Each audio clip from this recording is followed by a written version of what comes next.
Hello and welcome তোমাদের সবাইকে মিষ্টি টু মাফিনে। কেমন আছো তোমরা সবাই? আশা করছি তোমরা খুব ভালো আছো। এই আয়োজন যেটা দেখছো সেটা হচ্ছে আমার জন্মদিনের খাওয়া দাওয়া। আসলে আগের মাসে আমার বন্ধুরা যখন আমাকে প্রি বার্থডে একটা সারপ্রাইজ দিয়েছিল তখন তো সেরকমভাবে কিছু করা হয়নি, তাই আজকে বন্ধুদেরকে বিকেলবেলা বাড়িতে ডেকেছি রাতের ডিনারের জন্যে। আর একটা বন্ধু তার মধ্যে আবার ভেজিটেরিয়ান, তাই জন্য ভেবেছি আজকে বানাবো তোমার ছোলে ভাটুরে মেন কোর্সের জন্য। তাই এখানে আমি ছোলাটা আঁওলা দিয়ে রাতেই ভিজিয়ে রেখে দিয়েছিলাম, রঙটা ভালো হয় তাহলে।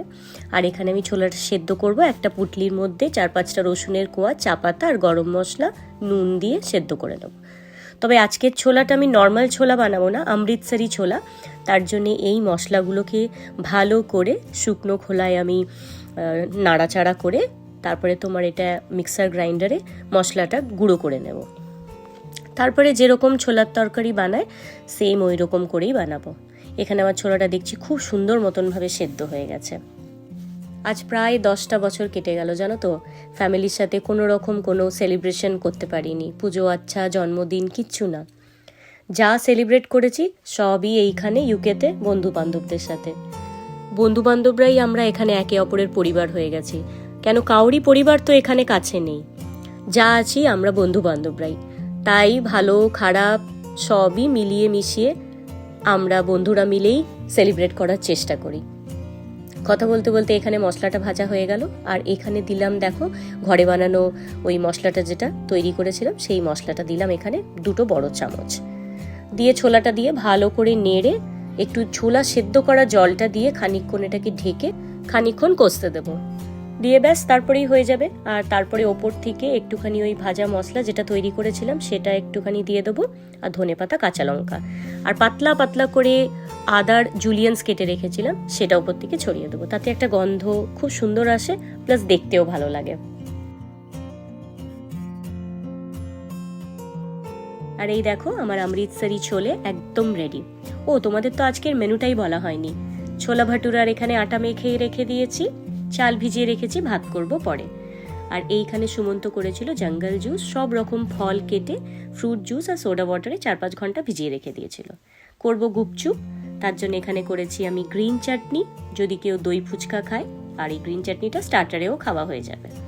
তারপরে গুপচুপের জন্য একটু জল করেছিলাম, যদি কেউ জল ফুচকা খেতে চায়, টক জল।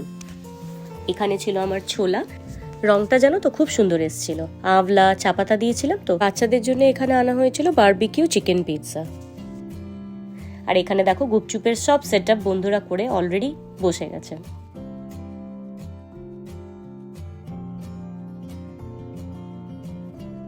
আর ভেজিটেরিয়ান স্টার্টারে আমি ফুচকা ছাড়া করেছিলাম পনির টিক্কা, কেন যে ভেজিটেরিয়ান বন্ধুটা আমার সে কি শুধু গুপচুপ খাবে তা কখনো হয়, তাই জন্য করেছিলাম পনির টিক্কা। আর ননভেজ আইটেমে রেখেছিলাম চিকেন তন্দুরি, মালাই বটি কাবাব। এই সব ম্যারিনেশনগুলো কিন্তু আমি আগের দিন রাত্রির বেলা করে রেখে দিয়েছিলাম। ডেজার্টে এখানে করেছিলাম ম্যাঙ্গো রাবড়ি, ফার্স্ট টাইম এটা ট্রাই করলাম, ভিডিও দেখেছিলাম একটা, খুব ভালো লেগেছিল, খেতে ভালো হয়েছিল। আর এই দেখো এইদিকে ছেলেরা নিয়ে বসে পড়েছে বারবিকিউর সেটআপ। একদিকে হচ্ছে তোমার ভেজিটেরিয়ান আর আরেকদিকে হবে চিকেনটা। এইগুলো হচ্ছে ইনস্ট্যান্ট বারবিকিউ, মানে ইউজ অ্যান্ড থ্রো। তুমি ইউজ করলে ইউজ করার পরে তুমি ফেলে দাও, কোনো রকম কোনো ঝুট ঝামেলা নেই, নোংরা হওয়ারও কোনো চান্স নেই। আমরা এটা অবশ্য এক জায়গায় পিকনিক করতে গিয়ে দেখেছিলাম, তাই জন্যই এটা নিয়ে এসেছি। ভালো হয়েছিল জানো তো।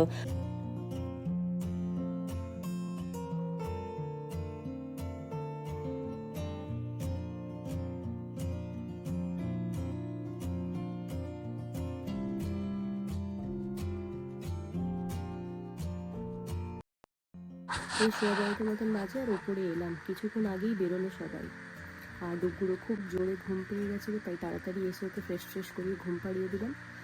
আর সুমন্ত একজনকে ড্রপ করতে গেছে, ও চলে আসবে এক্ষুনি। ততক্ষণ আমি নিচে কিচেনটা একটু ক্লিন করে দিলাম, খাবার টাবার যা বেঁচেছিল ওদেরকে দেওয়ার পরে এগুলো ফ্রিজে তুললাম, ঘরদোরগুলো একটুখানি পরিষ্কার করলাম, দিয়ে এখন ওপরে এসছি, এবার শোবো।